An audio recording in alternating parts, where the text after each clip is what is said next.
ചോദ്യം 1. എത്ര ഘട്ടങ്ങളായാണ് 2024 ലോക്സഭാ തിരഞ്ഞെടുപ്പ് ഭാരതത്തിൽ നടത്തിയത്? ആൻസർ 7 ഘട്ടങ്ങൾ. ചോദ്യം 2. ഏത് സ്ഥാപനമാണ് സെപ്റ്റംബർ 15, 2024 പൊലാറിസ് ഡോൺ ദൗത്യം വിജയകരമായി പൂർത്തിയാക്കിയത്?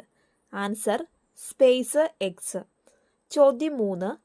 2024 അഗ്രികൾച്ചർ ലീഡർഷിപ്പ് അവാർഡിൽ ഹോർട്ടിക്കൾച്ചറിലെ മികച്ച സ്ഥാനം എന്ന പദവി ലഭിച്ച സംസ്ഥാനം ഏത്?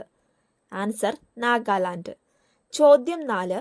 മനു ഭാക്കറിനെ ബ്രാൻഡ് അംബാസിഡറായി നിയമിച്ച മന്ത്രാലയം? ആൻസർ തുറമുഖ, ഷിപ്പിംഗ്, ജലപാത മന്ത്രാലയം. ചോദ്യം 1. എത്ര ഘട്ടങ്ങളായാണ് 2024 ലോക്സഭാ തിരഞ്ഞെടുപ്പ് ഭാരതത്തിൽ നടത്തിയത്? ആൻസർ 7 ഘട്ടങ്ങൾ. ചോദ്യം 2. ഏത് സ്ഥാപനമാണ് സെപ്റ്റംബർ 15, 2024 പൊലാറിസ് ഡോൺ ദൗത്യം വിജയകരമായി പൂർത്തിയാക്കിയത്? Answer space X. ചോദ്യം 3.